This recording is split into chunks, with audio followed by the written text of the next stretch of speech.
ಸತಿಯರ ಮುಂದೆ ತಿಳಿಸಿದರೆಲ್ಲ ಕಾರ್ಯವು ಜಯವಾಗುವುದಿಲ್ಲ ಸುಂದರಿ. ಹಾಗೆ ಹೋದರೆ ಜಯವಾಗುವುದೇ? ಹೌದು ಸುಂದರಿ. ನಿನಗೆ ಯಾರು ಹೇಳಿದರು? ನಾನು ಹೇಳೋಣ ಸುಂದರಿ. ನೀನೇ ಹೇಳಿದೆ. ಹೌದು ಸುಂದರಿ. ನಿನಗೆ ಗೊತ್ತಿರುವುದು? ನನಗೆ ಗೊತ್ತಿರುವುದು ಸುಂದರಿ. ಕಾಂತ, ಕಾಂತೆ, ಪ್ರಿಯ, ಪ್ರಿಯ ಕೇಳು. ಅದೇನು ಚೆನ್ನಾಗಿ ಹೇಳು ಸುಂದರಿ. ಪ್ರಿಯ ಪ್ರಿಯ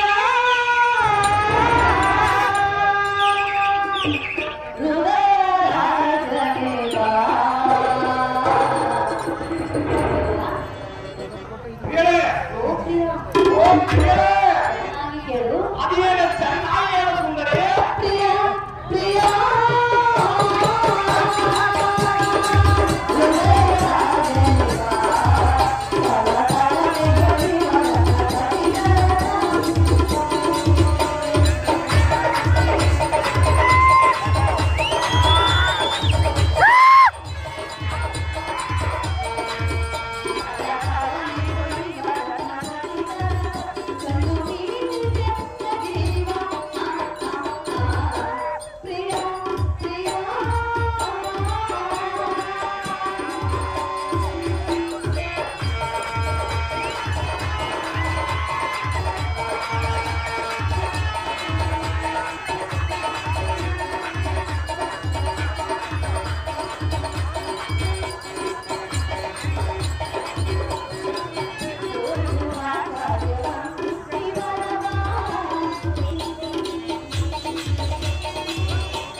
ಸುಂದರವಾದ ಅಶ್ವಗಳನ್ನು ಬಂಧಿಸಿ ಸತಿಯಾದನಿಗೆ ಯಾವ ವಿಚಾರವನ್ನು ತಿಳಿಸದೆ ಧರ್ಮಧಾರಿಯಾಗಿ ನೀನು ಹೋಗುವ ಪಯಣವೇಳೆಗೆ ನನ್ನ ಬುದ್ಧಿ ಸಂಪನ್ನ.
ಪಟ್ಟಣಕ್ಕೆ ದಾರಿ ಇಲ್ಲಿ ಎಂದು ಹೇಳಿದೆಯಾ? ನಿನ್ನ ಪಯಣದ ಸಂಗತಿಯನ್ನು ಎನ್ನ ಮುಂದೆ ತಿಳಿಸುವುದಿಲ್ಲವೇ? ಯಾಕೆ ತಿಳಿಸುವುದಿಲ್ಲ? ಹಾಗೆ ಹೋದರೆ ಜಯವಾಗುವುದೇ? ಸರ್ವದ ಜಯವಾಗುವುದು ಸುಂದರಿ. ಪ್ರಾಣಪತಿ, ಪ್ರಾಣಪತಿ, ಈ ಹಠವು ಸರಿಯಲ್ಲ. ಸುಂದರಿ ಯಾತಕ್ಕೆ ಸರಿಯಲ್ಲವೆಂದು ಕೇಳುತ್ತಿರುವೆಯಾ? ಸುಂದರಿ ಹೇಳುವಿನ ಕೇಳು. ಅತಿಯಾದ ಚೆನ್ನಾಗಿ ಹೇಳು ಸುಂದರಿ. ಪತಿಯೇ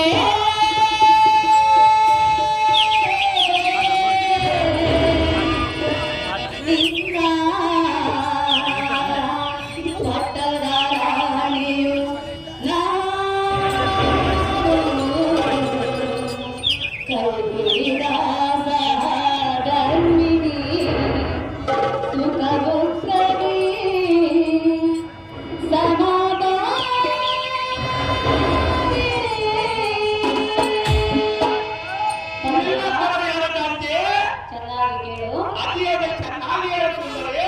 ಪತಿಯೇ ನಿನ್ನ ಕಂದರಾಯು ನಾನು ಕೈಲಾಗಲಿ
ಪತಿಯೇ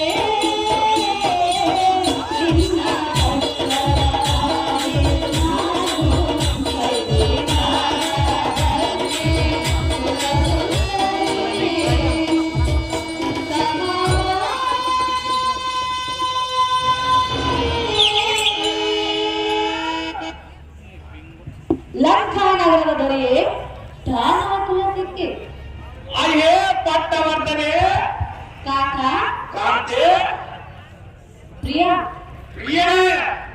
ನಿನ್ನ ದೇಹಕ್ಕೆ ಆದ ಭಾಗ್ಯವೇ ನಾನಲ್ಲವೇ? ಹೌದು ಸುಂದರಿ. ನಿನ್ನ ಕಷ್ಟ ಸುಖದಲ್ಲಿ ಸಮಭಾಗಿಯಾಗದು ಎನ್ನ ಕರ್ತವ್ಯವಲ್ಲವೇ? ಹೌದು ಸುಂದರಿ. ನನ್ನ ಜೀವನ ಅಂತಿನವರೆಗೂ ಕಾಯುವ ದೊರೆಯು ನೀವು, ನಿಮ್ಮ ಚರಣ ದಾಸಿಯು ನಾನಲ್ಲವೇ ಪ್ರಿಯ? ಹೌದು ಸುಂದರಿ. ಆದ್ದರಿಂದ ನಾನು ನಿನ್ನಲ್ಲಿ ಕರಮುಗಿದು ಸ್ಥಿರವಾಗಿ ಬೇಡಿಕೊಳ್ಳುವೆನು ಪ್ರಿಯ. ತಿಳಿಸು ನಿನ್ನ ಪರಿಣಾಮ ವಿಷಯ. ಹಾಗೆ ಪತಿವರ್ತೆ ಅಗರದಿ ನಿರೂಪಣೆ ಅತಿ ವಿನಯದಿಂದ ಎನ್ನನ್ನು ಗೆಳೆಯ ಬದಕಡಿಸಬೇಡ. ಅತಿ ಅಸವಿನಯ ಯುದ್ಧಗಳನ್ನು ಎನ್ನ ಮುಂದೆ ಉಚ್ಚರಿಸಬೇಡ. ಅದೇ ಮತಿ ಹಿರಿಯರೇ.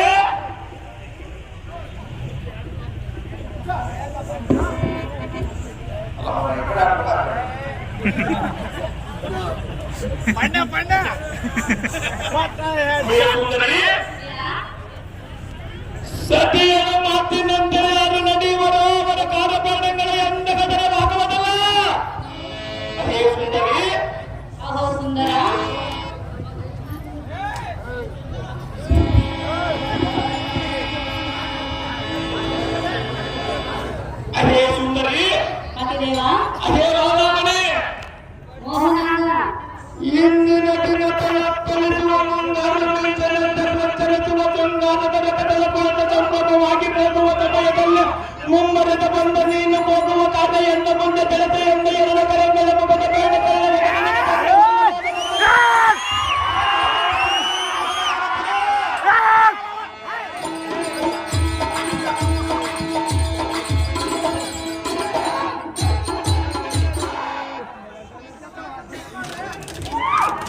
ನೀನು ಸತಿಯ ಮಾತನ್ನು ಕೇಳಬಾರದು. ಹೌದು ಸುಂದರಿ. ಸತಿಯು ಮಾತ್ರ ಪತಿ ಹೇಳಿದಂತೆ ಕೇಳಬೇಕಲ್ಲವೇ? ಹೌದು ಸುಂದರಿ. ಧಿಕ್ಕಾರವಿರುವಂತ ಶಾಸನಕ್ಕೆ ಅದು ಯಾಕೆ ಸುಂದರಿ? ಕಾಂತ, ಮತ್ತೆ ಸತಿಪತಿಗಳೆಂದರೆ ದೇಹ ಏನಾದರೂ ಜೀವ ಒಂದೇ ಎಂಬ ಭಾವನೆ ಇರಬೇಕಲ್ಲವೇ? ಇಲ್ಲದವರು ಯಾರು ಸುಂದರಿ? ಆದ್ದರಿಂದ ನೀನು ತೋರಿದ ಸಂಗತಿಯನ್ನು ಸತಿಯಾದ ಎನ್ನ ಮುಂದೆ ತಿಳಿಸೆಂದು ನಾನು ನಿನ್ನಲ್ಲಿ ಬೇಡಿಕೊಳ್ಳುವೆನು ರಮಣ. ಯಾವ ಕಾರ್ಯಕ್ಕೆ ನಿನ್ನಯ ಪರಿಣಾಮ? ಹಾಗೆಯೇ ಸರ್ವಸರ್ವ ಲೋಕ ಪರಿತರಾದ ಸುಂದರಿ ಲಗತ್ತಿನ ಸಂದರಿ. ಕಿಂಕಟಿಂದಲರಿ ವೈಲಂಕಲ್ಲದಕ್ಕೆ ಧಕ್ಕೆಯನ್ನು ಬಯಸದ ಮೂಲವಾಗಿ ಕೂಡಿಕೊಂಡರೆ ವದಂಡ ಕಾಲಂಗದ ಜಗತ್ತವನ್ನದರಾದ ರಾಗಲಂಬರದವರನ್ನು ಆಸುವರಕ್ಕೆ. ಹಾಗೆ ಸುಂದರಿ, ಆ ಮೊದಲ ರಾಮನ ಮಡದಿಯಲ್ಲಾದ ಸೀತೆ ಎಂಬವನು ನೂತನ ಭಾರತೀಯರಂತೆ. ಹೌದೇ ಹೇಳಬಡಿ. ರಮಣ, ಆತ ಕಾರ್ಯನ ಮಾತಿನ ನಿಜವಾಗಿ ಅದಂತರ ಕಾರ್ಯಕ್ಕೆ ಹೋಗಿ ಗಂಟೆಗಲ್ಲಿಗಳಾದ ಮಂಡಲಾಧಿಪರ ಗುಂಡಿಗೆ ಎಂಜಿನೆ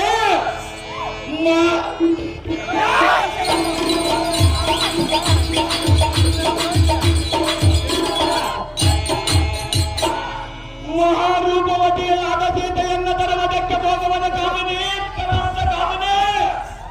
ಪ್ರಾಣಪತಿ, ಪ್ರಾಣಪತಿ ಏನು ಹೇಳಿದೆ ನೀನು? ಹಾಗೆ ಎಂತ ಮಾತನ್ನು ಹೇಳಿದರು ಸುಂದರಿ? ಹೇಳ್ತರುವೆನೆಂದು ಹೇಳಿದೆಯಾ? ಸಹಜವಾಗಿ ಹೇಳುವನ ಸುಂದರಿ. ಈ ನಿನ್ನ ಮಂದ ಬುದ್ಧಿಗೆ ನಾನು ಏನೆಂದು ಹೇಳಬೇಕು? ಮಂದ ಬುದ್ಧಿ ಆತನ ಚಿಂತೆ ಇಲ್ಲ. ನನ್ನ ಮಾತು ಸಹಜವಾಗಿರುವ ಸುಂದರಿ. ಕಾಂತ, ಕಾಂತೆ, ನೀನಿಷ್ಟೊಂದು ರೋಷ ಆರೋಷದಿಂದ ಹೊರಟಿರುವುದನ್ನು ಕಂಡು ನನ್ನ ಪತಿ ವೀರಾದಿ ವೀರರೊಂದಿಗೆ ಯುದ್ಧಕ್ಕೆ ಹೋಗಬಹುದು ಎಂದು ತಿಳಿದುಕೊಂಡಿದ್ದೆ. ಆದರೆ ನೀನು ಕೇವಲ ಸೀತೆಯನ್ನು ಹೆಣತರಲು ಹೋಗುವೆನೆಂದು ಹೇಳುತ್ತಿರುವೆಯಲ್ಲ, ಈ ನಿನ್ನ ಬುದ್ಧಿಗೆ ನಾನೇನೆಂದು ಹೇಳಬೇಕು? ಅತಿ ಯಾತಕ್ಕೆ ಸುಂದರಿ? ಅದು ಯಾತಕ್ಕೆ ಎಂದು ಕೇಳುತ್ತಿರುವೆಯಾ? ಹೌದು ಸುಂದರಿ. ಪ್ರಿಯಾ, ಪ್ರಿಯರೇ, ಹೇಳುವೆನು ಕೇಳು. ಅತಿಯನ್ನು ಚೆನ್ನಾಗಿ ಹೇಳು ಸುಂದರಿ. ಬೇಡಿಕೊಂಡೆ ಮೋಹನಾದ ಬೇಡ ಬೇಡ ಸೀತೆ ಸಂಗ. ಪ್ರಿಯಾ, ಪ್ರಿಯರೇ, ಚೆನ್ನಾಗಿ ಕೇಳು. ಅತಿಯನ್ನು ಚೆನ್ನಾಗಿ ಹೇಳು ಸುಂದರಿ. ಬೇಡಿಕೊಂಡೆ ಮೋಹನಾದ ಬೇಡ ಬೇಡ ಸೀತೆ ಸಂಗ. ಬೇಡ ಬೇಡ ಸೀತೆ ಸಂಗ. ಯಾತಕ್ಕೆ ಸುಂದರಿ? ಏ ಸುಂದರಿ, ಅತಿಯನ್ನು ಚೆನ್ನಾಗಿ ಹೇಳು ಸುಂದರಿ. ಲಂಕೆ ಇರುವೆ ದೇವರಿಯ ಆಗಲಿ ಸ್ವಾಧಯ.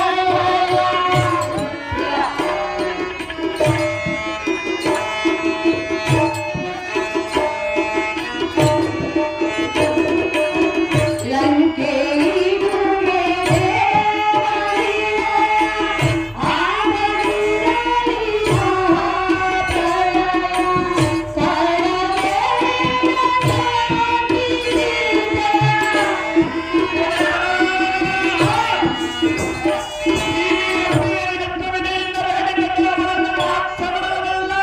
ಮಾಡುವುದು ಸರಿಯಲ್ಲ. ಅದು ಯಾತಕ್ಕೆ ಕರೆಯಲ್ಲ ಸುಂದರಿ? ಅದು ಯಾತಕ್ಕೆಂದು ಕೇಳುತ್ತಿರುವೆಯಾ? ಹೌದು ಸುಂದರಿ. ಕಾಣದೆ ಸಾಗಿಸಿದ ಎನ್ನ ಮಾತು ಕೇಳಲಿಲ್ಲ. ಎನ್ನ ಮಾತು ಕೇಳಲಿಲ್ಲ. ಬೇಡಿಕೊಂಡೆ ಮೋಹನಾದ ಬೇಡ ಬೇಡ ಸೀತೆ ಸಂಗ. ಬೇಡ ಬೇಡ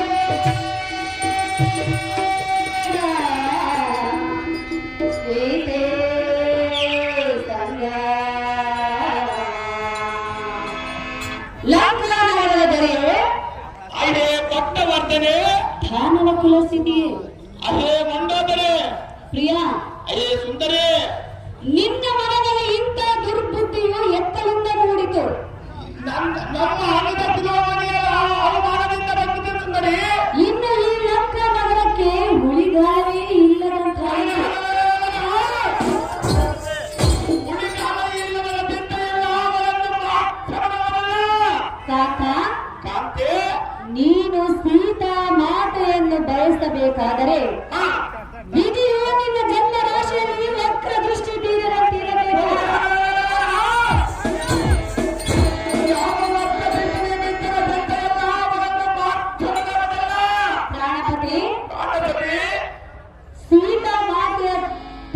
ಹೋಗಬೇಡ ಎಂದು ಬೇಡಿಕೊಳ್ಳುವೆನು. ಕೇಳಿ ಬರುವ ಕಾಲಕ್ಕೆ ಕೂಡುವುದು ದುರ್ಬುದ್ಧಿ ಎಂಬಂತೆ ಸರ್ವತ ನೀನು ಆ ಸೀತಾ ಮಾತೆಯನ್ನು ಬಯಸಬೇಡ ಎಂದು ನಿನ್ನಲ್ಲಿ ಶರವಾಗಿ ಬೇಡಿಕೊಳ್ಳುವೆನು. ಪ್ರಾಣಪತಿ, ಹೇ ಪ್ರಾಣಸತಿ, ನಿನಗೆ ಆತಕ್ಕೆ ಸೀತಾ ಮಾತೆ ಮೇಲೆ ಕಾಮ ಪ್ರಾಂತಿ. ಆಯೇ ಹುಟ್ಟು ರಾಜಮುಖಿ, ಆಯೇ ಹುಟ್ಟು ರಾಜಮುಖಿ ಎನ್ನ ಮೋಹದ ಸಖಿ, ಕೂಡಿ ಕೂಡಿ ಕೆಂಬಜಿ ಮತ್ತನಿಗೆ ಗಂಡು ಬರದಿಂದ ರಥವೊಮ್ಮೆನೆ ಅಡವಿಗೆ ಗಾಮಿಸುವ ಸಮಯದಲ್ಲಿ ಅಡಿಗಡಿಗೆ ಹೋಗಬೇಡವೆಂದ ಶರಗಟ್ಟಿ ಬೇಡಗೊಂಡರ ಈ ನುಡಿವಿ ಗಮನ ನಿನ್ನ ನುಡಿಗೆ ಒಡಂಬಡಿರಲಿಲ್ಲ. ನಾನು ಹೋಗುವುದು ಮಾತ್ರವಿಲ್ಲವಲ್ಲ.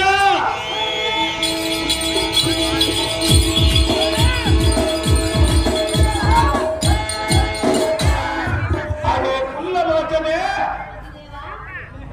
ಎನ್ನನ್ನೇ ಮದಂತಾತನ ಮೂಲಕ ಹಾಕದಿಂದ ಕಡಿ ಮುಗಿಯಲು ಹಣದೀತ ಎಣ್ಣೆಯನ್ನ ಅಲಂಕಾರ ನಗರಕ್ಕೆ ದಾನದಿದ್ದರ ಓದಿನ ಹಣ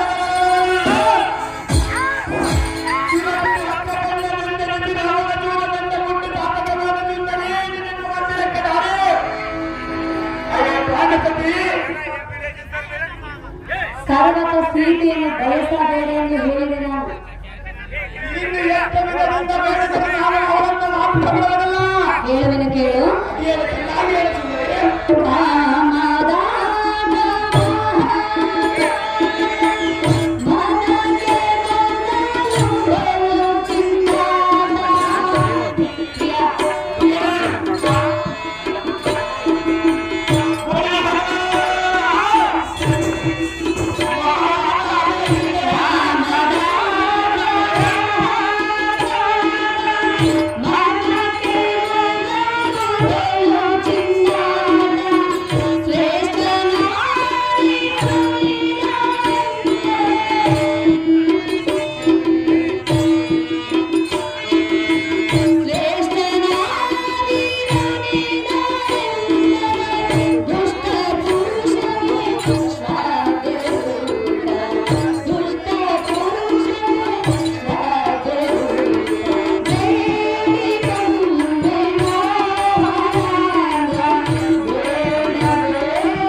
ನಿನಗೆ ಆತಕ್ಕೆ ಸೀತಾ ಮಾತೆಯ ಮೇಲೆ ಕಾಮ ಪ್ರೇಮ.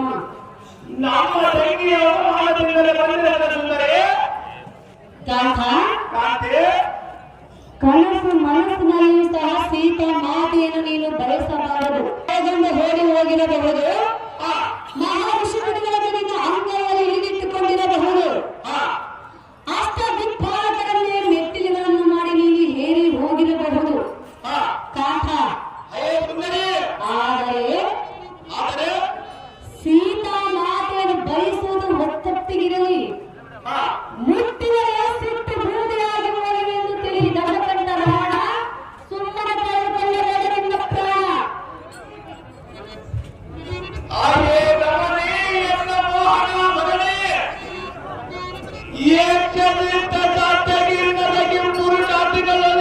ಕೂಡ ಯುದ್ಧ ಮಾಡಿಗೆ ಹೋಗರಂತೆ ಈ ವೃತ್ತಿಗಳ ಗಂಡಲ ನಮ್ಮಪ್ಪು ಚಕ್ರಾತಿಗಳ ದಂಪತಿಗಳನ್ನ ತಡಬಡಿಯುವ ಪರಿಗಂಡಗಳ ವಿವಿಧ ಶಬ್ದವನ್ನು ನೀಡಿದ ಮದುವೆಯಿಂದ ಮಾನವ ಪಾಲಿತರಿಗೆ ಇಂತಹ ಕೃತಿಯನ್ನು ಹೇಳಬೇಡ. ಅದೇನಲ್ಲ ಹಾಗೆ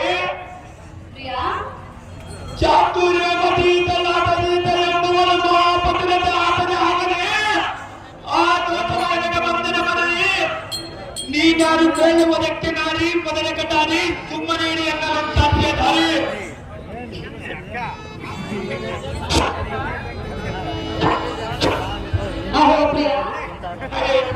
ಒಂದೇ ಹಠವನ್ನು ಹಿಡಿದಿದೆಯಾ? ಹೌದು ಸುಂದರಿ, ನಲ್ಲ ನಲ್ಲೇ ಹೇಳಿದರೆ ಕೇಳು. ಅದೇನು ಸುಂದರಿ?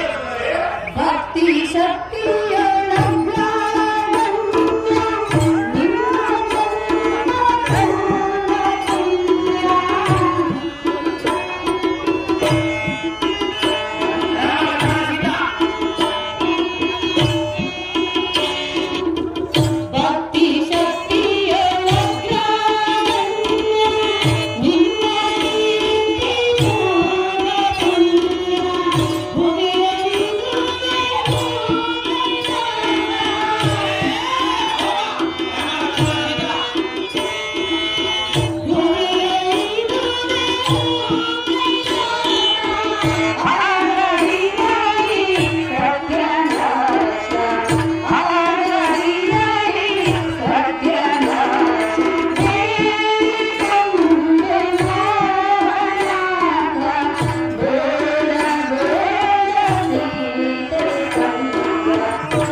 ಸೋತೆ ಸಂಗ.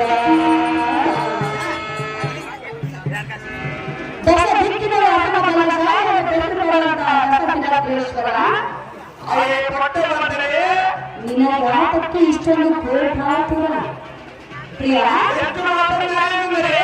ಭಕ್ತಿ ಶಕ್ತಿಯಾದ ಅಗ್ರಗಣ್ಯನು ನೀನು. ಭಕ್ತಿಯಿಂದ ಭಗವಂತನನ್ನೇ ಗೆದ್ದಿರುವೆ, ಶಕ್ತಿಯಿಂದ ದೇವತೆಗಳನ್ನೇ ಒಲಿಸಿಕೊಂಡಿರುವೆ, ಯುಕ್ತಿಯಿಂದ ಈ ಲಂಕಾ ನಗರಕ್ಕೆ ಅಧ್ಯಕ್ಷನಾಗಿ ಮೆರೆಯುತ್ತಿರುವೆ. ಆದ ಕಾರಣ ಪ್ರಿಯ, ಸೀತಾ ಮಾತೆಯನ್ನು ಮಾತೆ ಎಂದು ಭಾವಿಸು. ಶ್ರೀರಾಮಚಂದ್ರನ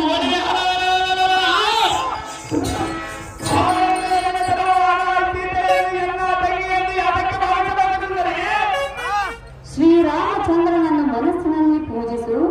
ನಿನ್ನ ಕಾಮ ಭ್ರಾಂತಿಯನ್ನು ತ್ಯಜಿಸು. ಜಗದಲ್ಲಿ ಒಳ್ಳೆಯ ಕೀರ್ತಿಯನ್ನು ಗಳಿಸು. ಎಲ್ಲ ಮುತ್ತೈದತನವನ್ನು ಉಳಿಸು. ಇಲ್ಲವಾದರೆ ಕಾಠ ಈ ಲಂಕಾ ನಗರಕ್ಕೆ ಯಮದೂತರನ್ನು ಕರೆಸು. ಈ ನನ್ನ ಮಾತನ್ನು ಸುವರ್ಣ ಅಕ್ಷರದಲ್ಲಿ ಬರೆದಿರಿಸು ಪ್ರಿಯ. ಕೇಳು ಸತ್ಯವರ್ತಿಯ.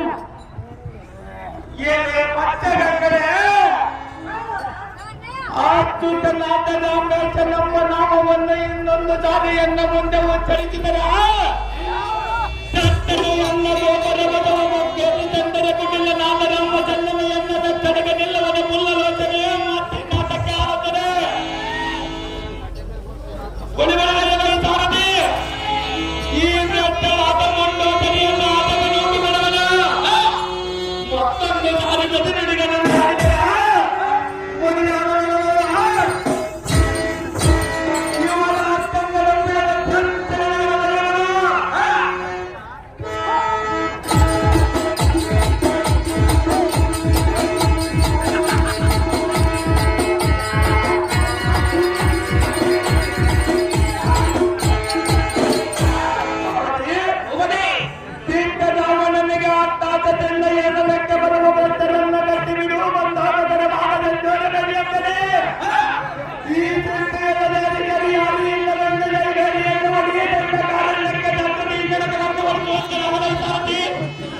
ಕೈವಾರಿಯನ್ನು ಜಾಗೃತಿ